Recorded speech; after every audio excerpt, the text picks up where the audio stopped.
میرے رب کی قسم تم چپ رہنا سیکھ لو، عزت تمہارے قدموں میں آ کے گرے گی. جواب نہ دو، چپ ہو جاؤ، اللہ عزت تمہارے قدموں پہ لا کے کھڑا کر دو، تمہارے قدموں میں آ کے اللہ عزت کو گرائے گا. اولاد کو عزت دو، اولاد کو عزت دو، اولاد کو عزت دو، ان کو ٹائم دو، پھر یہ ساری زندگی تمہارے غلام بنیں گے. 3 سال کے بچے کو اسکول میں دھکا دے دیا، آیا تو ٹیوشن والے کے پاس بھیج دیا اور خود اپنے مزے کیے، تو یہ اولاد کبھی تمہاری نہیں ہوگی.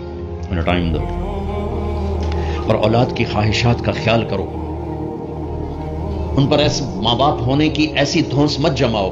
آج کل اولاد نافرمان ہے، آدھا قصور ماں باپ کا ہے، آدھا اولاد کا ہے، کہ یہ وہ شفقت اور وہ محبت اور وہ ٹائم نہیں دیتے، اس سے آگے بات خراب ہو جاتی. اور ایک بڑا حساس موضوع ہے، رشتے ناتوں میں اولاد کی رعایت کرو. اپنی اولاد کی پسند ناپسند کا خیال کرو، ان پر مسلط مت کرو. اولاد سے کہتا ہوں کورٹ کی شادیاں نہ کرو، عشق معشوقی کی شادیاں نہ کرو، یہ 99.9% ناکام ہو جاتی ہیں. زندگی اور چیز ہے، عشق معشوقی اور چیز. اپنے ماں باپ کی دعائیں برکتیں لے کر شادی کرو. لیکن ماں باپ سے کہتا ہوں اگر کہیں بچی کہہ دے میں نے نہیں کرنی یہاں، تو اللہ کے واسطے اس کی رعایت کرو. اس کو گائے بھینس نہ بناؤ کہ جس قلے نال مرضی جا کے بن چھڑو.